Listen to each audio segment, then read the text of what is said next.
नमस्कार, मी पंजाब डक. हा पाऊस पूर्व विदर्भ, पश्चिम विदर्भ, दक्षिण महाराष्ट्र, उत्तर महाराष्ट्र, कोकणपट्टी, खानदेश, मराठवाडा सगळीकडे हा पाऊस पडणार आहे, म्हणून हा अंदाज लक्षात घ्यायचा. शिर्डी, श्रीरामपूर, नेवासा, त्याच्यानंतर संगमनेर त्या तालुक्यातल्या शेतकऱ्याला सांगू इच्छितो की तुमच्या भागामध्ये देखील म्हणजे आज 8 ऑगस्ट 9, 10, 11 तारखेपर्यंत चांगला पाऊस पडणार आहे, म्हणून हे अंदाज लक्षात घ्यायचा. त्याच्यानंतर विदर्भातल्या शेतकऱ्याला सांगू इच्छितो की विदर्भात देखील चांगला पाऊस पडणार आहे. घाटाच्या खाली शेतकऱ्याचे फोन आले होते, तिकडे देखील चांगला पाऊस पडणार आहे, म्हणून हे अंदाज लक्षात घ्यायचा. धुळे, नंदुरबार, जळगाव जिल्हा, पुन्हा त्याच्यानंतर कळवण, नाशिक, लासूर या शेतकऱ्याचे फोन आले की आमच्या इकडे पाऊस नाही. 40 गावचे शेतकऱ्याचे फोन आले, पारवळ्याचे आले.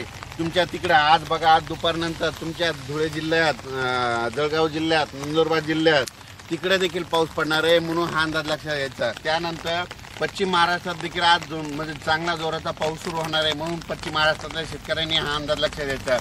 मराठवाड्यातल्या सगळ्याच जिल्ह्यातल्या शेतकऱ्यांनी अंदाज लक्षात घ्यायचा. आजपासून ते 11 तारखेपर्यंत दररोज वेगवेगळ्या गावात पाऊस पडणार आहे, सगळ्यांना जीवदान ठरणार आहे, हे लक्षात घ्यायचं. आता हे झाला 8 तारखेपासून ते 11 ऑगस्टपर्यंत अंदाज, म्हणजे आज 8 तारखे, 8, 9, 10, 11 4 दिवस दररोज वेगवेगळ्या पाऊस पडणार आहे. सगळ्यांना जिथं पडला नाही तिथं देखील पडणार आहे, त्यांच्या पिकाला जीवदान ठरणारा हा पाऊस असणार आहे. त्याच्यानंतर 12 आणि 13 ऑगस्टला 2 दिवस थोडी विश्रांती घेईन.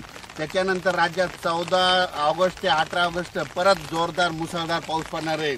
ठिकठिकाणी मुसळधार पाऊस होईल, म्हणून विजेच्या कडकडासह होणार आहे. त्याच्यामुळे काय करा, 14 ते 18 ऑगस्टच्या दरम्यान तुमच्या शेताच्या जिथं तळी असेल तर तुम्ही मोटर टाकले असेल, पाईप असेल ते काढून घ्या, कारण की त्याच्यानंतर त्या पावसामध्ये बऱ्याच धरणाचं जायकवाडीचं परत पाणी सुटणार आहे. त्याच्यामुळं तुमच्या मोटर वाहून जातील, पाईप वाहून जातील. त्याच्यामुळं हे अंदाज लक्षात घ्यायचा. त्याच्यानंतर ते 14 ते 18 सर्व शेतकऱ्याला सांगू इच्छितो, मी म्हटलं होतं ना ऑगस्टपेक्षा सप्टेंबरमध्ये जास्त पाऊस पडणार आहे.